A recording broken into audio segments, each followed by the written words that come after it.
You're watching Sky News. Let's take you live to Manchester. The Chancellor George Osborne is outlining plans to give English cities more powers. And I'm realistic. We're not always going to see overnight results. But we should not passively accept that compared to the rest of our country, the relative economic decline of the north of England is inevitable. We can reverse it and create a balanced, more healthy economy for working people across our United Kingdom. And if you want a metaphor for what we can achieve, just look at our surroundings here. This building has a proud heritage. It was part of this city's industrial history, built when Manchester was the workshop of the world. And then it went into decline and it spent a number of years derelict. And now it's been renovated and has become an important cultural and event space in this city. The story of this building, its evolution, its success, is echoed in towns and cities across the north of England. And I can see it in the official data too. Yesterday we learnt that employment in the north is up by 151,000 in just 1 year. Unemployment here has fallen by over 20%. A new job is being created here in the north every 3.5 minutes, and the north is growing faster per person than London. And frankly, that has not been the case for much of the last 30 or 40 years. Over a long period, under governments of all political colours, our economy has become unbalanced and our capital city has come to dominate more and more.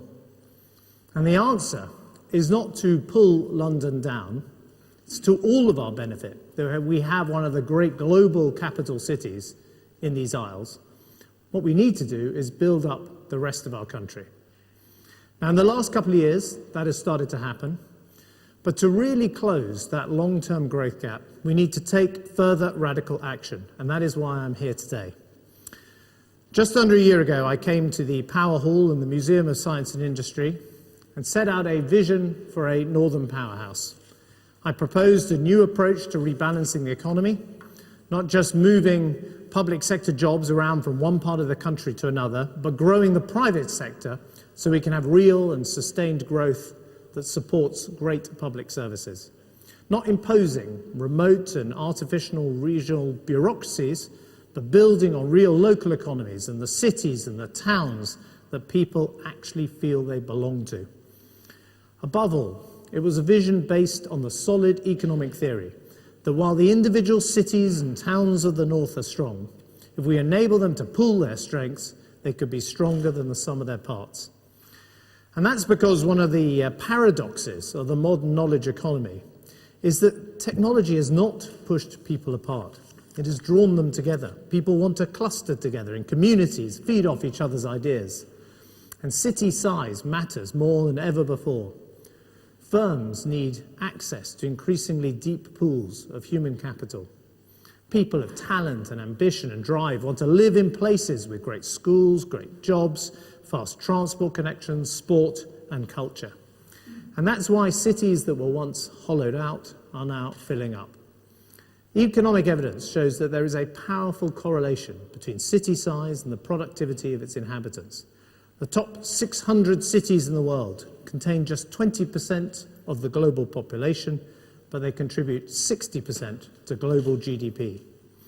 And that was the powerful thinking behind the City Growth Commission that Jim O'Neill, who joins us today, led with such imagination. It's the thinking behind the collaboration from the local authorities here, and it's great to see people from different authorities here, from different political parties, that produced the One North report. It's what my great colleague, Michael Heseltine, grasped the need for, frankly, decades ago. And it's what my new cabinet colleague, Greg Clark, has long understood too. Within 40 miles of Manchester, you have Leeds, Sheffield, Liverpool, Lancashire, Cheshire, Yorkshire, a belt of cities and towns that contains 10 million people, more than Tokyo or New York or even London. Bring those cities together. Connect Liverpool to Hull, the northwest to Yorkshire and to the northeast, and the whole will be greater than the parts. Now, when I gave a speech here in this city a year ago on the Northern Powerhouse, I will confess this. I wanted it to be the start of something special, but I am a realist and I knew the odds were against me. A Conservative Chancellor, many Labour local authorities, Liberal Democrats in coalition, and a huge cynicism in many quarters about what we could realistically achieve. That was just 11 months ago. But since then, we've made more progress than I dared hope was possible. We've created, with your help, Transport for the North, and started to develop detailed plans for high-speed rail east-west across the north of England. We're making record investment in transport, which will see key roads upgraded and the North's railways improved with new trains and electrification. We've worked with the great universities of the North to make major science investments, like a £250 million Sir Henry Royce Institute in the city with links to Leeds, Sheffield and Liverpool, an idea that barely existed a year ago, or the new investment in the Centre for Ageing in Newcastle. And by having everyone from the Prime Minister down fighting hard for it, we've just made Manchester University's Jodrell Bank the global headquarters for the new square-kilometre array. That is the largest experiment in the world history of science. We've worked with the NHS teaching hospitals. We've funded the groundbreaking Health North. We've committed to exciting new cultural investments too, from the new Factory Manchester, a great new arts venue here in the city, right through to promoting Yorkshire as a home of world cycling. And then, last autumn, across the political divide, we reached an absolutely groundbreaking devolution agreement with the elected leaders of Greater Manchester. And when I proposed the idea a year ago, it seemed a distant prospect. Now it's becoming a reality. We're devolving power over policing, skills and housing. We're giving the city control over transport, including bus franchising. We're devolving power over £6 billion of health and social care budgets. And we're bringing it all together with the accountability and the leadership that an elected citywide mayor will provide. And I want to thank the civic leaders of Greater Manchester for the courage and the imagination to work across the parties with me to make this happen. We have put the power into the Northern Powerhouse. And I think we've caught the imagination of a nation that was looking for new answers. And that's what we've achieved in 11 months.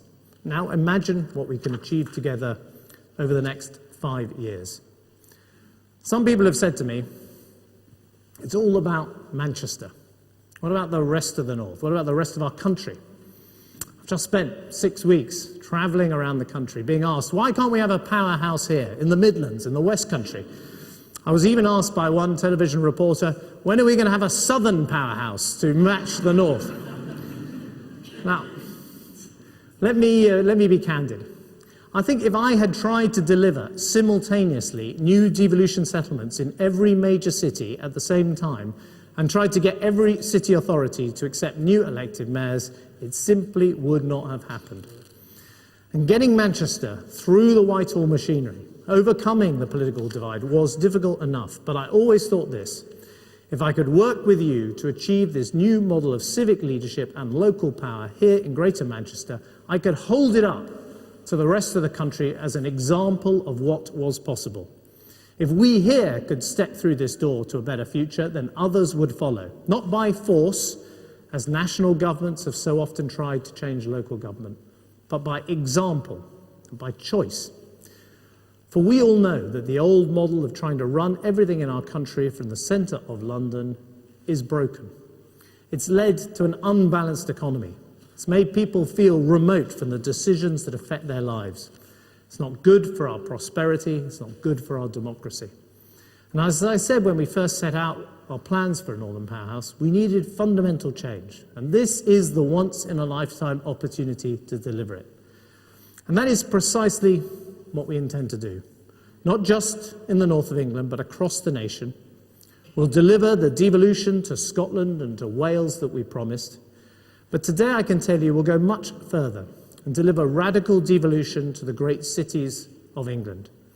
I say to these cities, it is time for you to take control of your own affairs.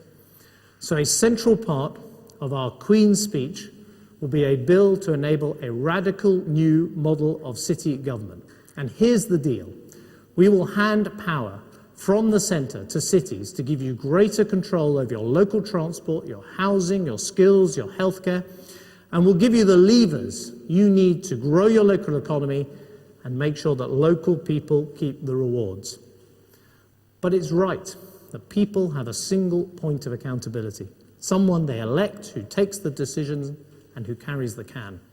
So with these new powers for cities must come new citywide elected mayors who work with local councils.